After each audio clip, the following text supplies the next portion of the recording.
Bonsoir à tous, c'est toujours très confortable de se retrouver devant autant de personnes. C'est jamais un exercice qui devient plus facile. Du coup, je vais aussi raconter ma réaction quand on m'a approchée. Quand les grands-parents pour le climat m'ont approchée et m'ont parlé du thème de ce soir, j'ai eu un gros syndrome de l'imposteur. Parce que du coup, j'ai pas eu une très longue carrière, comme je pense que vous pouvez l'imaginer. Et dans cette très longue carrière, j'ai pas passé énormément de temps en entreprise, à peu près 1 an maximum. Et encore, c'était une petite PME de 8 personnes. Donc je me suis dit, est-ce que je suis la bonne personne pour venir discuter du sujet de ce soir avec vous ? On verra. Et en fait, je me suis rappelé que même si j'ai pas passé extrêmement longtemps en entreprise, ça fait quand même 7 ans que je travaille sur ces sujets de façon différente. Tout d'abord en tant que militante dans différents collectifs citoyens, et puis aussi en tant que chargée de campagne dans des ONG. Donc j'ai d'abord travaillé sur la question du droit à la réparation des objets électroniques, et là mes adversaires étaient des entreprises comme Apple et Samsung. Et puis depuis un peu moins d'années, sur la question du lobbying des énergies fossiles sur les politiques européennes. Et donc là mes adversaires sont Total, Shell, etc. Mais je voulais commencer par juste vous lire une petite citation de Jason Hickel, qui est un sociologue, notamment sud-africain, qui dit que la crise climatique révèle que notre civilisation n'a jamais vraiment été organisée autour de la science, contrairement au récit habituel des Lumières. Elle est organisée autour du capital. La science est adoptée lorsqu'elle sert les intérêts du capital et est souvent ignorée lorsque ce n'est pas le cas. Et je la trouvais plutôt inspirante. Oh, je vois des gens qui sont... Bon, ça commence bien.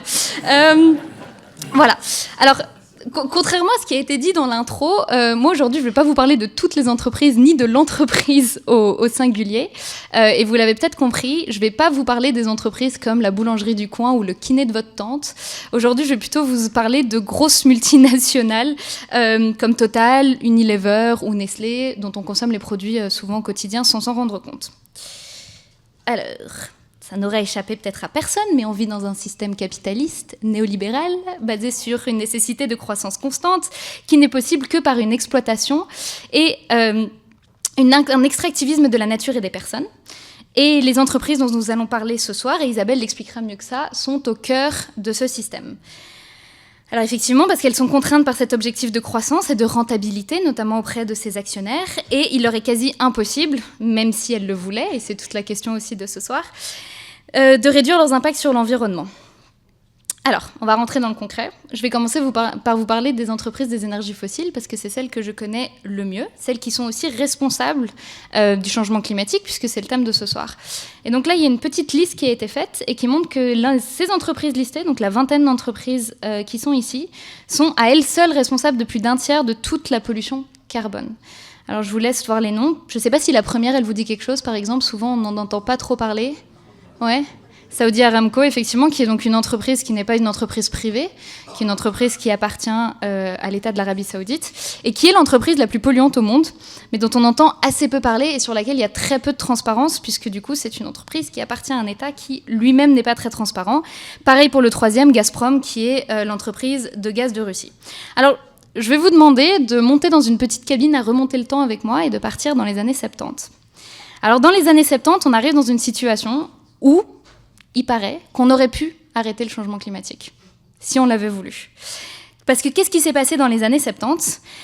Des scientifiques en interne d'à peu près toutes les entreprises des énergies fossiles ont déclaré à leurs dirigeants que continuer à brûler leurs produits, ce qui était leur core business, pourrait amener à un dérèglement climatique sans précédent qui aurait des conséquences catastrophiques.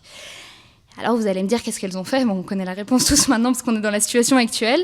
Elles ont commencé à dépenser des milliards pour commencer par émettre du doute autour du réchauffement climatique lié aux activités humaines, puis retarder aujourd'hui et affaiblir les mesures nécessaires à la transition, exactement comme l'ont fait l'industrie du tabac. Donc là, il y a eu énormément d'enquêtes qui ont démontré que Total savait, Shell savait, Exxon savait, à peu près toutes les grosses entreprises aujourd'hui, on sait qu'elles savaient dès les années 70 et 80 et qu'elles ont sciemment caché et surtout mis tout en mesure pour faire en sorte qu'il n'y ait pas de mesures qui soient prises. Et alors, on reprend notre machine à remonter le temps et on arrive il y a 1 an à peu près. Bon, maintenant, on va dire ça fait presque 2 ans. Il y a 1 an et demi, donc la Russie envahit l'Ukraine.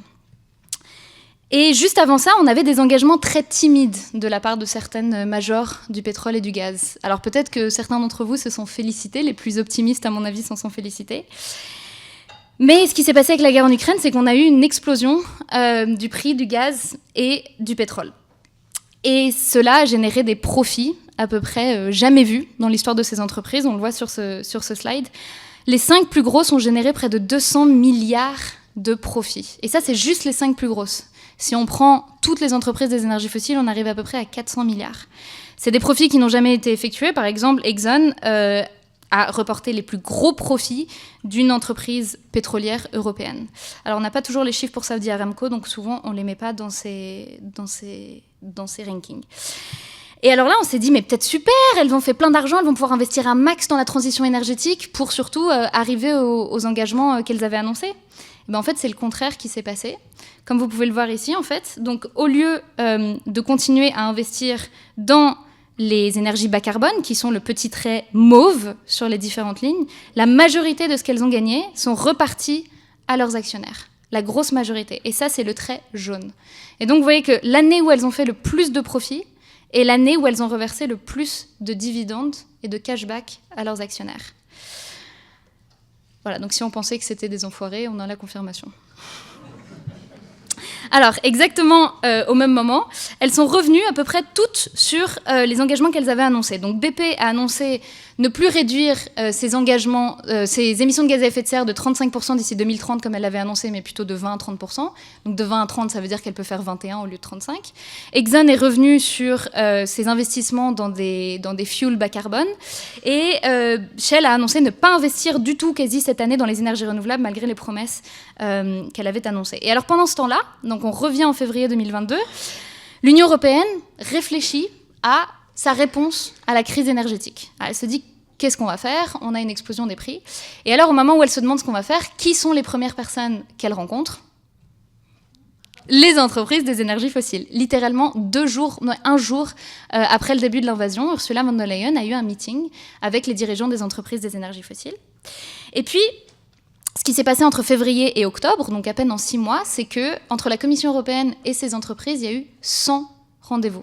100 rendez-vous, ça fait à peu près un rendez-vous tous les 2 jours. Nous, en tant qu'ONG environnementale, qui avons aussi des solutions, on n'a pas eu de rendez-vous avec la Commission européenne. C'est juste pour vous donner un petit peu l'état, l'imbalance des pouvoirs et de l'accès qu'il y a aux décideurs, notamment au niveau européen. Alors ça, c'est un rappel. Donc 3 rendez-vous par semaine, un tous les 2 jours à peu près, pendant les 6 mois qui ont suivi la crise énergétique. Alors nous, ce qu'on a fait, c'est qu'on a analysé l'impact de cet accès. On s'est dit, à quoi ça a abouti ? Est-ce qu'il y a eu des mesures qui ont été prises ?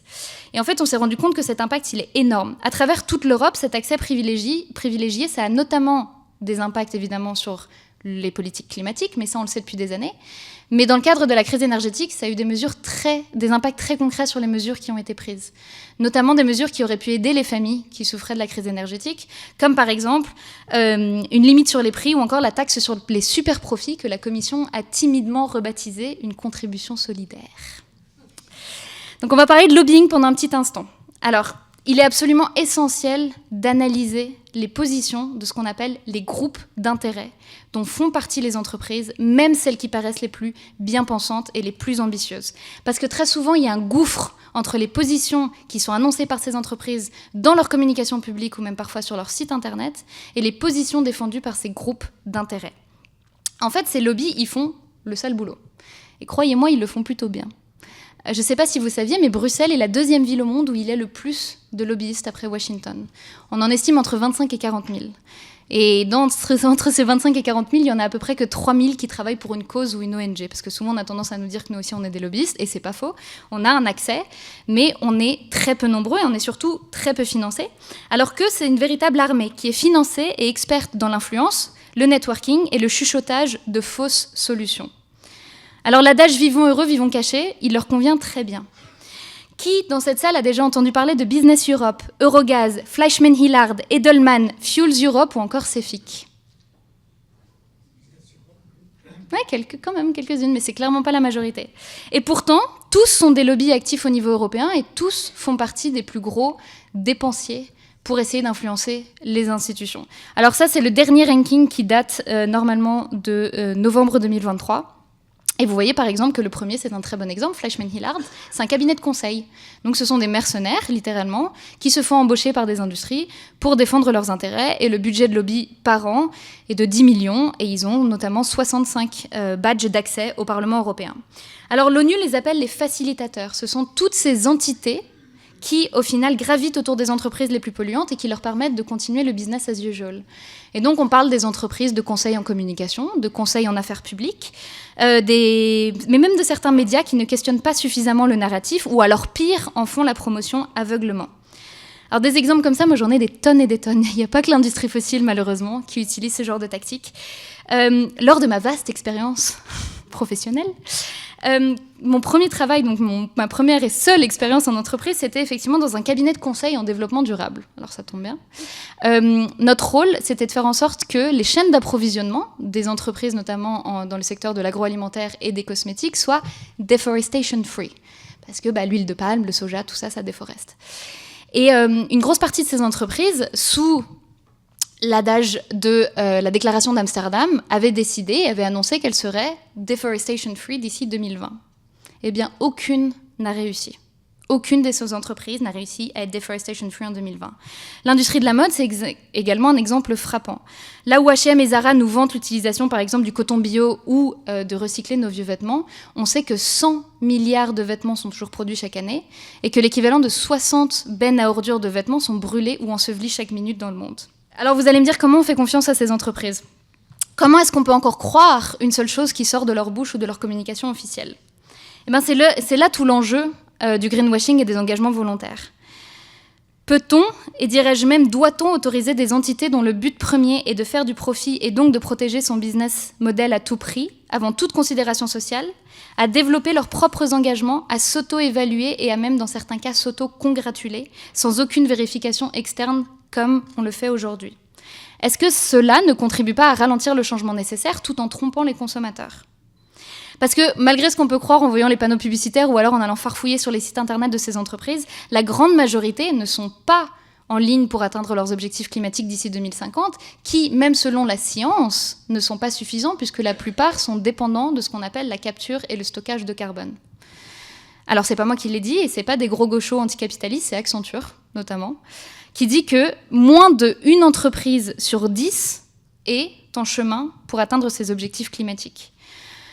Il dit aussi que presque toutes les entreprises vont manquer leur objectif zéro carbone, en gros, net zéro, sans minimum doubler la vitesse de la réduction de leurs émissions de carbone d'ici 2030. Alors bon, maintenant que le constat est posé et qu'il n'est pas franchement réjouissant, qu'est-ce qu'on fait ?